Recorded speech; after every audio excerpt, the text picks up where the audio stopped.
আপনি তো আজকে চিন্তা করছেন জীবনে অনেক গুনাহ করেছি, গুনাহগুলো কোথায় গেলে ক্ষমা পাবো, এই গুনাহগুলো কোথায় গেলে মাফ পাবো, এই গুনাহগুলো নিয়ে আমি কি করব, আপনি এই চিন্তায় আপনি মগ্ন হয়ে আছেন। আপনার হৃদয় ভেঙে গেছে এই একটা চিন্তায়, অথচ আপনি জানেন না লাইলাতুল বরাত এমন একটা রাত যে রাতে 12 রাকাত নামাজ যদি একবার সূরা ফাতিহা দিয়ে 3 বার সূরা ইখলাস শরীফ কুল হুয়াল্লাহুল আহাদ দিয়ে যদি আদায় করতে পারেন, আল্লাহ আপনার জিন্দেগির গুনাহ ক্ষমা করে দেবেন। আপনার জিন্দেগির সমস্ত অপূর্ণতাকে আল্লাহ পরিপূর্ণ করে দেবেন। লাইলাতুল বরাত এমন এক রাত যে রাতে ইবাদত করলে 1000 মাসের চাইতে আরো বেশি নেকি দান করবেন আল্লাহ। আর সেই লাইলাতুল বরাত এমন এক রাত যেই রাতে একটা রাতে ইবাদত করলে 83 বছরের চাইতে বেশি ইবাদতের সওয়াব আল্লাহ দান করবেন। হ্যাঁ, সব বুঝা এসেছে, ওই রাতকে আমরা মূল্যায়ন করছি, ওই রাতকে আমরা প্রাধান্য দিচ্ছি, কিন্তু অথচ আমরা ভুলে গেছি লাইলাতুল বরাতের সমপর্যায়ে ফজিলতের রাত সপ্তাহে একবার জুমার রাত হয়ে আমাদের কাছে আসে, যেই রাতে ইবাদত করলে লাইলাতুল বরাতের মতো ফজিলত পাওয়া যায়। এই জুমার রাতকে আমরা অনেকেই নিজের পরিবারের আনন্দে, নিজের সামাজিক আনন্দে আমরা অতিবাহিত করতে গিয়ে আমরা এই প্রত্যেকটা রাতের এহতেরাম ভুলে গেছি, এই প্রত্যেকটা জুমার রাতের আদব ভুলে গেছি, প্রত্যেকটা জুমার রাতের ফজিলত ভুলে গেছি। এজন্য আমাদের ভাইয়েরা আজকে রঙ্গমঞ্চ বানিয়ে জীবনের চূড়ায় দাঁড়িয়ে সর্বোচ্চ ক্ষেত্রে আজকে ইসলামের বিরুদ্ধে সংস্কৃতির মধ্যে লিপ্ত হয়ে অপসংস্কৃতি গ্রহণ করে জীবন বরবাদ করে দিচ্ছে। আপনি লাইলাতুল বরাতের জন্য প্রস্তুতি নিচ্ছেন, ভালো কথা। আপনার কাছে সপ্তাহে একবার লাইলাতুল বরাতের সমপরিমাণ ফজিলতের রাত আসে, সে রাত জুমার রাত, আর ওই রাতকে আপনি বেছে নেন আপনার মেয়ের বিবাহের অনুষ্ঠানের মেহেদি রজনী বানিয়ে, ওই রাতকে আপনি বেছে নেন আপনার সন্তানের বিবাহ রজনীর আনন্দ উল্লাসের রাত হিসাবে, ওই রাতকে আপনি বেছে নেন শ্বশুর বাড়িতে সবাই মিলে আনন্দ উল্লাস করার রাত হিসাবে। আচ্ছা, কয়জনে করেছেন লাইলাতুল বরাতে 12 রাকাত নামাজ? জিজ্ঞাসা করেছেন আপনারা লাইলাতুল বরাতের মধ্যে 12 রাকাত নামাজ কিভাবে পড়বেন? আপনারা এটা জিজ্ঞাসা করেছেন? কেউ আজ পর্যন্ত জিজ্ঞাসা করে নাই, কোনো আলেম ওলামা থেকে জিজ্ঞাসা করে নাই যে জুমার রাত এটা তো ফজিলতের রাত, এই রাতে কিভাবে নামাজ ইবাদত বন্দি করবো, আল্লাহর দরবারে চাইবো, এ কথা আমরা একজনও জিজ্ঞাসা করি নাই। কেন জানেন? কারণ আমরা যেটা সব সময় কাছে পায়, কাছের জিনিসকে মূল্যায়ন করি না, দূরের জিনিসকে মূল্যায়ন করতে শিখেছি। কথা বলেন ঠিক না? তো মনে রাখবেন, দূরের জিনিসকে মূল্যায়ন করতে করতে, দূরের জিনিস তো বছরে একবার আসে, এজন্য হায়াতে 60 বছর যদি বাঁচেন 60 বার আপনি লাইলাতুল বরাত পেয়েছেন। হায়াতে যদি 60 বছর বাঁচেন, এক মাসে 4 বার করে হলেও আপনি কয়বার জুমার রাত পেয়েছেন? আপনার জিন্দেগিকে দামি বানানোর জন্য একবার চিন্তা করে দেখেন, আপনি কি কাজে লাগাতে পেরেছেন? অথচ জুমার রাতে আমাদের আমল আমার নবীর দরবারে পেশ করা হয়। এই রাতটা যদি আমরা ইবাদতের মাধ্যমে কাটাতে পারি, আপনি লাইলাতুল বরাতকে ইহতেরাম করবেন, 100 বার করবেন। লাইলাতুল বরাতের ইজ্জত করবেন, 100 বার করবেন। লাইলাতুল বরাতে ইবাদত করবেন, 100 বার করবেন। কিন্তু প্রত্যেকটা জুমার রাতকে অবমূল্যায়ন করে আপনি লাইলাতুল বরাত বছরে একবার কখনো পালন করলে সেটা আপনার জন্য নেকি হবে না, সেটা আপনার জন্য ফায়দা হবে না। আপনার ফায়দা তখন আসবে যখন আল্লাহর ইবাদতগুলোকে 5 ওয়াক্ত নামাজকে আপনি প্রাধান্য দেবেন। আপনার ওই লাইলাতুল বরাত আপনার কাজে তখন আসবে যখন আপনি প্রত্যেকটা দিন মুয়াজ্জিনের কল রিসিভ করে আপনি মসজিদে যাবেন, ইবাদত বন্দিগির মাধ্যমে অতিবাহিত করবেন, জুমার রাতকে ইহতেরাম করবেন, জুমা আদায় করবেন। 2 রাকাত দিয়ে শেষ করবেন না, কমপ্লিট মুকাম্মেল জুমা আদায় করে মসজিদ থেকে বের হবেন। তখন লাইলাতুল বরাতের ইবাদত আপনার জিন্দেগিতে ফায়দা আনবে, নতুবা ফায়দা আনবে না। জিন্দেগি যেমনটা ছিল তেমনটাই থাকবে। এজন্য জুমার রাতকে ইজ্জত করবেন, জুমার রাতকে ইহতেরাম করবেন। প্রত্যেকটা জুমার রাত আমাদের জন্য লাইলাতুল বরাতের সম পরিমাণ ফজিলতের রাত। কিন্তু আমরা লাইলাতুল বরাতকে মনে রেখেছি, ওই লাইলাতুল কদরকে মনে রেখেছি, মাঝখানে 3 রাতের কথা আমরা ভুলে গেছি। কিন্তু আল্লাহ আমাদেরকে দিয়েছেন কয় রাত? আচ্ছা, হযরত ঈসা রূহুল্লাহ আলাইহিস সালাম উনি একদিন এক রাস্তা দিয়ে যাচ্ছেন, হঠাৎ দেখেছেন বিরাট একটা পাথর। তখন তিনি মনে মনে তামান্না করলেন, আল্লাহ তোমার জমিনে বুঝি এত সুন্দর পাথরও আছে? আমার আল্লাহ বলে, ও ঈসা, উপরে যদ্দূর সুন্দর দেখছো, ভেতরে তার চাইতে আরো বেশি সুন্দর। ঈসা রাহুল্লাহ বলছেন, আল্লাহ আমি দেখবো। আল্লাহ বলছেন, ঠিক আছে, একটা লাঠি নেন, আঘাত করেন পাথরের উপরে। বাবা বলেন, লাঠি দিয়ে কি ইট ভাঙা যাবে? আপনি পারবেন না।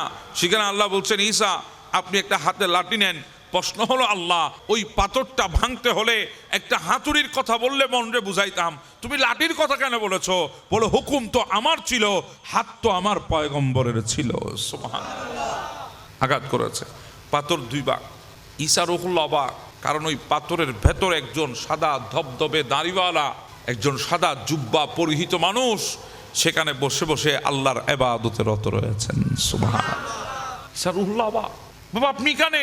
বলে আল্লাহর পয়গম্বর আমি দুনিয়ায় ছিলাম, আমি দুনিয়ায় যখন ছিলাম দুনিয়ায় দেখতেছি আমি কিছুক্ষণ বাবার হক আদায় করতে করতে আমার সময় চলে যায়, কিছুক্ষণ মার হক দিতে দিতে আমার সময় চলে যায়, কিছুক্ষণ পরিবারের হক আদায় করতে করতে আমার সময় চলে যায়। একদিন আমার মওলাকে ডাক দিয়ে বললাম, মওলা আমি তো দুনিয়ার জমিনে শুধু এগুলা করার জন্য আসি নাই, তুমি আমাকে পাঠিয়েছো তোমার ইবাদত বন্দেগী করার জন্যে। আল্লাহ আমি তো পারছি না, আমি যদ্দূর পেরেছি আমার বাবার হকও দিয়েছি, যদ্দূর পেরেছি মায়ের হকও দিয়েছি, যদ্দূর পেরেছি পরিবারের হকও দিয়েছি। আল্লাহ এবার চায় তোমার বান্দা হওয়ার হকটা আদায় করার জন্যে। আল্লাহ তুমি আমাকে এমন একটা জায়গার মধ্যে নিয়ে যাও যেখানে তুমি থাকবে আর আমি থাকবো, তোমার ইবাদতে আমি মগ্ন থাকবো। পৃথিবীর কারো চিন্তা, কারো টেনশন, কারো নজর, কারো হক আমার নজরে আসবে না, আমি শুধু তোমার ইবাদতের নজরে জিন্দেগি কাটিয়ে দেব। তখন আমার আল্লাহ আমাকে ওই দোয়া কবুল করে এই পাথরের ভেতরে আল্লাহ আমাকে এনেছেন। আমি এখানে আল্লাহর ইবাদতে রত রয়েছি 1 বছর 2 বছর নয়, বরাবর 500 বছর। আল্লাহ আমার পাশে একটা আঙ্গুরের গাছ দিয়েছে, আপনি দেখতেছেন। আঙ্গুর এমন একটা ফল যেটা খাইলে ক্ষুধাও নিবারণ হয়, যেটা খাইলে তৃষ্ণাও নিবারণ হয়। আল্লাহ আমাকে একটা আঙ্গুরের ফল গাছ দিয়েছেন, আমি ওখান থেকে আঙ্গুর ছিঁড়ে ছিঁড়ে খেয়ে রিজিক নির্বাহ করি। তখন হযরত ঈসা রুহুল্লাহ বলেন, আল্লাহ 500 বছর আপনার ইবাদত করতেছে, কিন্তু আপনার আখিরি নবীর উম্মত নিয়ে আমার বড় চিন্তা হয়। তখন আল্লাহ বলে, কেন আমার আখিরি নবীর উম্মত নিয়ে তোমার এত চিন্তা কেন? বলে তারা তো হায়াত এত বেশি পাবে না, তারা তো হায়াত পাবে মাত্র 60, 70, 80 বছর, তারা এই সমস্ত বান্দাদের সাথে ইবাদতে মোকাবেলা করবে কিভাবে? তখন আমার আল্লাহ বলে, ও ঈসা রুহুল্লাহ ওটা আমার আখিরি নবীর উম্মত, তাদের জন্য আমি অপশন রেখেছি, তাদের জন্য আমি উপায় রেখেছি, আমি বছরে 5টা রাত তাদের জন্য রিজার্ভ রেখেছি, একটা রাতে ইবাদত 1000 মাসের চাইতে আরো বেশি নেকি দান করে দেব। তখন ঈসা রুহুল্লাহ হাত তুলেছেন আল্লাহর দরবারে, আল্লাহ আমাকে নবী না বানিয়ে যদি আখিরি নবীর উম্মত বানাতে, সুবহানাল্লাহ, আল্লাহ আমাকে নবী না বানিয়ে যদি আখিরি নবীর উম্মত বানাতে, তাহলে সমস্ত মানুষের চাইতে আমার ইবাদত বন্দি করার, আমল করার মতো সুযোগ বেশি হতো। সুবহানাল্লাহ। আল্লাহর দয়া আমাদের উপর হয়েছে। হ্যাঁ, লাইলাতুল বারাত আল্লাহ আমাদেরকে দিয়েছে।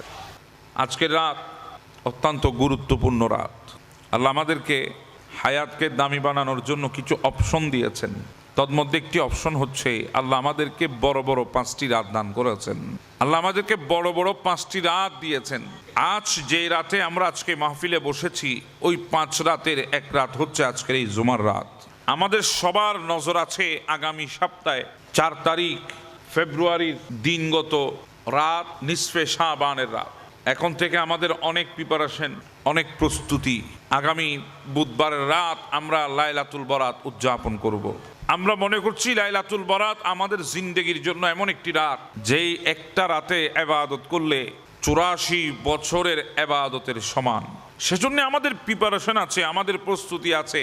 ওই শবে বরাতের রাতে, যেটাকে কোরআনের ভাষায় লাইলাতুম মুবারাকা বলা হয়েছে, হাদিসের ভাষায় নিসফে মিন শাবান বলা হয়েছে। আমাদের দেশের প্রচলিত শব্দ ফার্সি শব্দ হলেও আমাদের দেশের প্রচলিত শবে বরাত। কথা বলেন ঠিক না? আমাদের প্রস্তুতি শেষ নাই।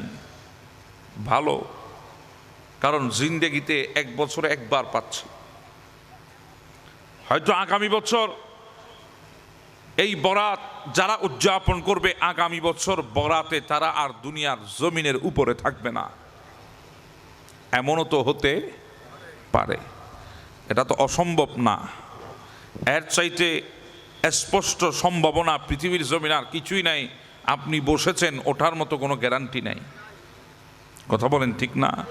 আপনি এসেছেন, যাওয়ার মতো কোনো গ্যারান্টি নেই।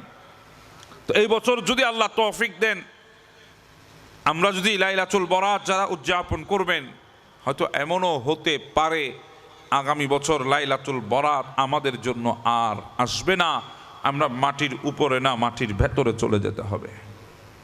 এমনও হতে পারে। সেজন্য আমাদের প্রস্তুতি, আমরা প্রস্তুতি গ্রহণ করছি, কোমর বেঁধে ইবাদতের জন্য আমরা নিয়ত করছি। এখন থেকে আমাদের অনেক ভাইয়েরা মসজিদ পরিষ্কার করা থেকে শুরু করে অনেক ধরনের উদ্যোগ হাতে নিয়েছে, আছে না নাই? আগামী কাল জুমাবারে এলান হবে আমাদের মসজিদেও লাইলাতুল বরাত ঝাঁকজমকভাবে উদযাপন করা হবে। আপনারা যথাসময়ে চলে আসবেন। কথা বলেন ঠিক না? এই যে প্রস্তুতি আপনি নিচ্ছেন, এই প্রস্তুতির পেছনে একটাই আপনার মকসদ, একটাই নিয়ত, একটাই দিলের তামান্না, সেটা হচ্ছে লাইলাতুল বরাত এমন এক রাত যেই রাতে ইবাদত করলে হাজার মাসের চাইতে আরো বেশি নেকি দান করবেন আল্লাহ। আর সেই লাইলাতুল বরাত এমন এক রাত যেই রাতে একটা রাতে ইবাদত করলে 83 বছরের চাইতে বেশি ইবাদতের সওয়াব আল্লাহ দান করবেন। হ্যাঁ, সব বুঝা এসেছে, ওই রাতকে আমরা মূল্যায়ন করছি, ওই রাতকে আমরা প্রাধান্য দিচ্ছি, কিন্তু অথচ আমরা ভুলে গেছি লাইলাতুল বরাতের সমপর্যায়ে ফজিলতের রাত সপ্তাহে একবার জুমার রাত হয়ে আমাদের কাছে আসে, যেই রাতে ইবাদত করলে লাইলাতুল বরাতের মতো ফজিলত পাওয়া যায়। আমরা ভুলে গেছি। অসুবিধা হচ্ছে? এ বাবা বাবা বসুন। অসুবিধা হচ্ছে আপনাদের? আমরা ভুলে গেছি। এজন্য আজকে জুমার রাতগুলাকে আমরা অবহেলার মাধ্যমে কাটাই, আছে না নাই? আমরা ভুলে গেছি, জানি না এই জুমার রাতকে আমরা অনেকেই নিজের আনন্দ, নিজের পরিবারের আনন্দে, নিজের সামাজিক আনন্দে আমরা অতিবাহিত করতে গিয়ে আমরা এই প্রত্যেকটা রাতের এহতেরাম ভুলে গেছি, এই প্রত্যেকটা জুমার রাতের আদব ভুলে গেছি, প্রত্যেকটা জুমার রাতের ফজিলত ভুলে গেছি। এজন্য আমাদের ভাইয়েরা আজকে রঙ্গমঞ্চ বানিয়ে জীবনের চূড়ায় দাঁড়িয়ে সর্বোচ্চ ক্ষেত্রে আজকে ইসলামের বিরুদ্ধে সংস্কৃতির মধ্যে লিপ্ত হয়ে অপসংস্কৃতি গ্রহণ করে জীবন বরবাদ করে দিচ্ছে, আছে না নাই? আপনি লাইলাতুল বরাতের জন্য প্রস্তুতি নিচ্ছেন, ভালো কথা। আপনার কাছে সপ্তাহে একবার লাইলাতুল বরাতের সমপরিমাণ ফজিলতের রাত আসে, সে রাত জুমার রাত। আর ওই রাতকে আপনি বেছে নেন আপনার মেয়ের বিবাহের অনুষ্ঠানের মেহেদি রজনী বানিয়ে, ওই রাতকে আপনি বেছে নেন আপনার সন্তানের বিবাহ রজনীর আনন্দ উল্লাসের রাত হিসাবে, ওই রাতকে আপনি বেছে নেন শ্বশুর বাড়িতে সবাই মিলে আনন্দ উল্লাস করার রাত হিসাবে। কথা বলেন ঠিক না? আচ্ছা, কয়জনে করেছেন লাইলাতুল বরাতে 12 রাকাত নামাজ? বলেন না, কয়জনে পড়েছেন? জিজ্ঞাসা করেছেন আপনারা লাইলাতুল বরাতের মধ্যে 12 রাকাত নামাজ কিভাবে পড়বেন? আপনারা এটা জিজ্ঞাসা করেছেন? কেউ আজ পর্যন্ত জিজ্ঞাসা করে নাই, কোনো আলেম ওলামা থেকে জিজ্ঞাসা করে নাই যে জুমার রাত এটা তো ফজিলতের রাত, এই রাতে কিভাবে নামাজ ইবাদত বন্দি করবো, আল্লাহর দরবারে চাইবো? এ কথা আমরা একজনও জিজ্ঞাসা করি নাই। কেন জানেন? কারণ আমরা যেটা সব সময় কাছে পায়, কাছের জিনিসকে মূল্যায়ন করি না, দূরের জিনিসকে মূল্যায়ন করতে শিখেছি। কথা বলেন ঠিক না? তো মনে রাখবেন, দূরের জিনিসকে মূল্যায়ন করতে করতে, দূরের জিনিস তো বছরে একবার আসে, এজন্য হায়াতে 60 বছর যদি বাঁচেন, 60 বার আপনি লাইলাতুল বরাত পেয়েছেন। হায়াতে যদি 60 বছর বাঁচেন, এক মাসে 4 বার করে হলেও আপনি কয়বার জুমার রাত পেয়েছেন? আপনার জিন্দেগিকে দামি বানানোর জন্য একবার চিন্তা করে দেখেন। আপনি কি কাজে লাগাতে পেরেছেন? পারেন নাই তো। আপনি তো আছেন লাইলাতুল বরাত নিয়ে, বছরে একবার কখন আসবে আমি ঝাঁকজমকভাবে সেটা উদযাপন করব। কাছে যেই জুমার রাত আমাদের কাছে আসে, এটা নিয়ে আমাদের কোনো কি নাই, মাথা ব্যথা নাই। অথচ জুমার রাতে আমাদের আমল আমার নবীর দরবারে পেশ করা হয়। সুবহানাল্লাহ, আমার নবীর দরবারে আমাদের আমল পেশ করা হয়। এই রাতটা যদি আমরা ইবাদতের মাধ্যমে কাটাতে পারি, আজকের বাইরা মাহফিল দিয়েছেন এই জুমার রাত, এই রাতটা আমাদের আজকে কাটতেছে ইবাদতের মাধ্যমে, এটা যদি আমাদের বুধ শক্তি হতো, তাহলে আমার মনে হয় এই এলাকার কোনো মানুষ কম্বলের নিচে থাকতে পারতো না। কথা বলেন না ভাই, ঠিক না ভাই? ঠিক। কেন ওরা কষ্ট হইতে লাগে কিন্তু না, আর হঠাৎ কথাকে আমি মিথ্যা বলছি, অসত্য বলছি?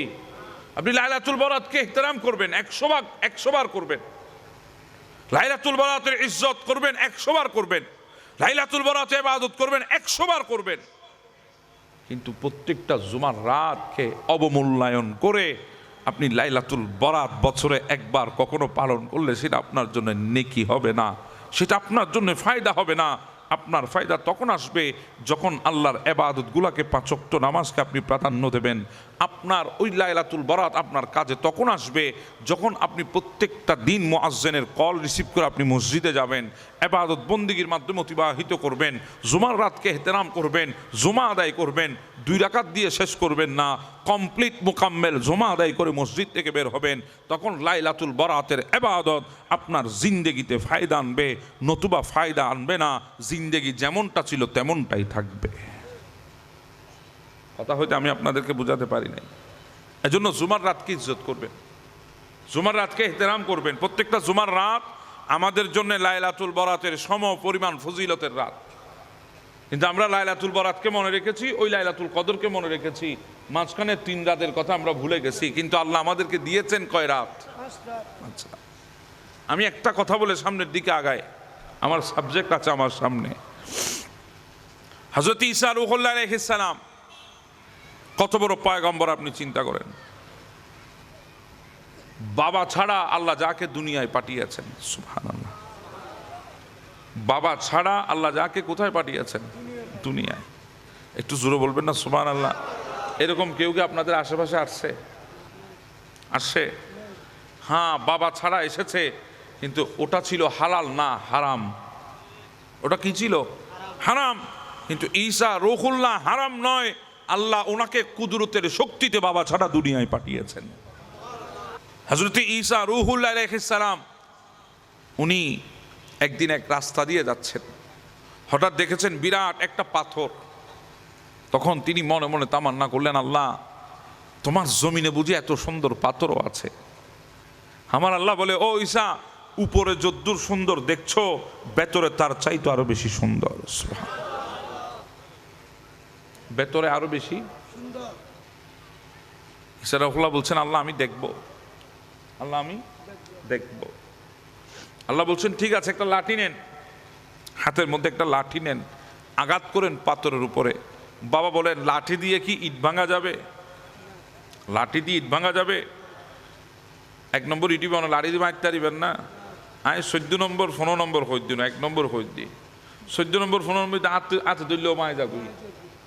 1 নম্বর ইট আপনি লাঠি দিয়ে ভাঙতে পারবেন?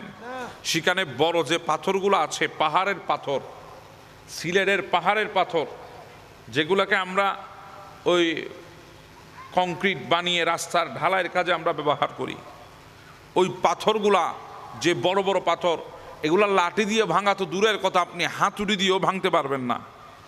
এগুলা ভাঙার আলাদা মেশিন আছে। আলাদা কি আছে? মেশিন আছে। এগুলা মেশিনে সাইজ করে।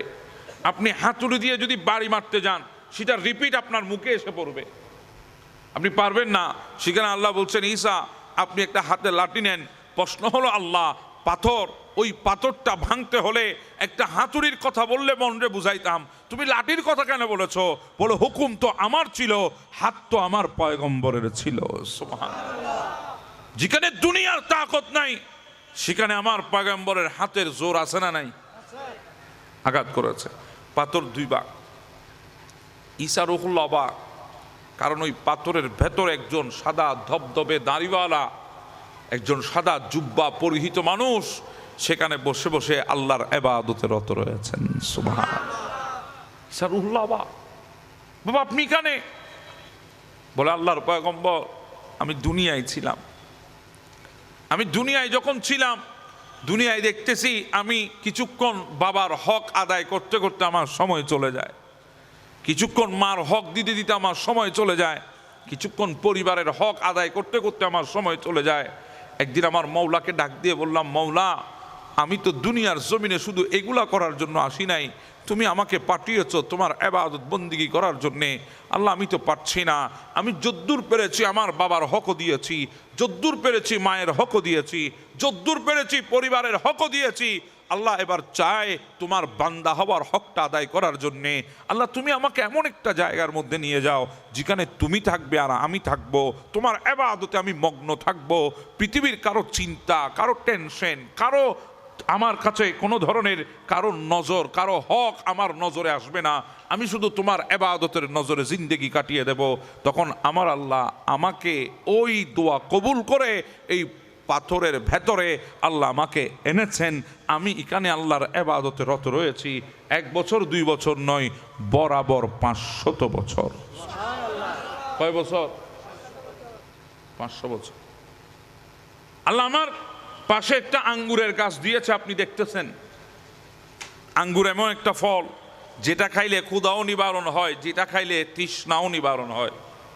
আল্লাহ আমাকে একটা আঙ্গুরের ফল গাছ দিয়েছেন, আমি ওখান থেকে আঙ্গুর ছিঁড়ে ছিঁড়ে খেয়ে রিজিক নির্বাহ করি। তখন হযরত ঈসা রূহুল্লাহ বলেন, আল্লাহ 500 বছর আপনার ইবাদত করতেছে, কিন্তু আপনার আখিরি নবীর উম্মত নিয়ে আমার বড় চিন্তা হয়। তখন আল্লাহ বলে, কেন আমার আখিরি নবীর উম্মত নিয়ে তোমার এত চিন্তা কেন? বলে, তারা তো হায়াত এত বেশি পাবে না, তারা তো হায়াত পাবে মাত্র 60, 70, 80 বছর। তারা এই সমস্ত বান্দাদের সাথে ইবাদতে মোকাবেলা করবে কিভাবে? তখন আমার আল্লাহ বলে, ও ঈসা রূহুল্লাহ, ওটা আমার আখিরি নবীর উম্মত, তাদের জন্য আমি অপশন রেখেছি, তাদের জন্য আমি উপায় রেখেছি। আমি বছরে 5টা রাত তাদের জন্য রিজার্ভ রেখেছি, একটা রাতে ইবাদত 1000 মাসের চাইতে আরো বেশি নেকি দান করে দেব। তখন ঈসা রূহুল্লাহ হাত তুলেছেন আল্লাহর দরবারে, আল্লাহ আমাকে নবী না বানিয়ে যদি আখিরি নবীর উম্মত বানাতে, সুবহানাল্লাহ, আল্লাহ আমাকে নবী না বানিয়ে যদি আখিরি নবীর উম্মত বানাতে, তাহলে সমস্ত মানুষের চাইতে আমার ইবাদত বন্দি করার, আমল করার মতো সুযোগ বেশি হতো। সুবহানাল্লাহ। আল্লাহর দয়া আমাদের উপর হয়েছে। হ্যাঁ, লাইলাতুল বারাত আল্লাহ আমাদেরকে দিয়েছে, আমাদের জন্য লাইলাতুল বারাত। হযরত ঈসা রূহুল্লাহ হাত তুলেছেন, আল্লাহ যদি পয়গম্বর না বানিয়ে ওই আখির নবীর উম্মত বানাতে, আল্লাহ আমি বেশি খুশি হতাম। সুবহানাল্লাহ। তা আল্লাহ দোয়া কবুল করেছেন। হ্যাঁ, এমন একটি রাত আল্লাহ আমাদেরকে দিয়েছেন, লাইলাতুল বারাত। একটা রাত জিন্দেগিকে পরিপূর্ণতা দান করার জন্যে, জিন্দেগি পরিবর্তন করার জন্যে, আল্লাহর নিয়ামতে জিন্দেগিকে সাজানোর জন্যে একটা রাতই আমাদের জন্য যথেষ্ট। কয়টা রাত? একটা রাত, লাইলাতুল বারাত। এই রাতে কেউ যদি 12 রাকাত নামাজ পড়তে পারেন, কয় রাকাত? 12 রাকাত। এই কথাটা বলে আমি আমার সাবজেক্টে ঢুকছি। এই লাইলাতুল বারাতের রাতে যদি কেউ 12 রাকাত নামাজ পড়তে পারেন, একবার সূরা ফাতিহা, 3 বার সূরা ইখলাস, কুল হুয়াল্লাহুল আহাদ, এভাবে 12 রাকাত নামাজ যদি আপনি পরিপূর্ণ মোকাম্মেল করতে পারেন, আল্লাহ আপনার জিন্দেগির সমস্ত গুনাহ মাফ করে দেবেন। একটু জোরে বলেন সুবহানাল্লাহ। এই লাইলাতুল বারাতের একটা রাতে শুধু, কয়টা রাত? একটা রাত। আপনি তো আজকে চিন্তা করছেন, জীবনে অনেক গুনাহ করেছি, গুনাহগুলো কোথায় গেলে ক্ষমা পাবো, এই গুনাহগুলো কোথায় গেলে মাফ পাবো, এই গুনাহগুলো নিয়ে আমি কি করব, আপনি এই চিন্তায় আপনি মগ্ন হয়ে আছেন। আপনার হৃদয় ভেঙে গেছে এই একটা চিন্তায়, অথচ আপনি জানেন না লাইলাতুল বারাত এমন একটা রাত, যে রাতে 12 রাকাত নামাজ যদি একবার সূরা ফাতিহা দিয়ে, 3 বার সূরা ইখলাস শরীফ, কুল হুয়াল্লাহুল আহাদ দিয়ে যদি আদায় করতে পারেন, আল্লাহ আপনার জিন্দেগির গুনাহ ক্ষমা করে দেবেন। আপনার জিন্দেগির সমস্ত অপূর্ণতাকে আল্লাহ পরিপূর্ণ করে দেবেন। সুবহানাল্লাহ। সেজন্য নিজে পড়ারও চেষ্টা করবেন, অন্যদেরকেও বলার চেষ্টা করবেন, অন্যদেরকেও পড়তে উৎসাহিত করবেন। যদি পারেন তাহলে আমাদের এই সমাজের মধ্যে আল্লাহর নিয়ামত আসবে কি আসবে না? একটু আওয়াজে বলি, আসবে কি আসবে না? আল্লাহ আমাদের বোঝার তৌফিক দান করে দাও।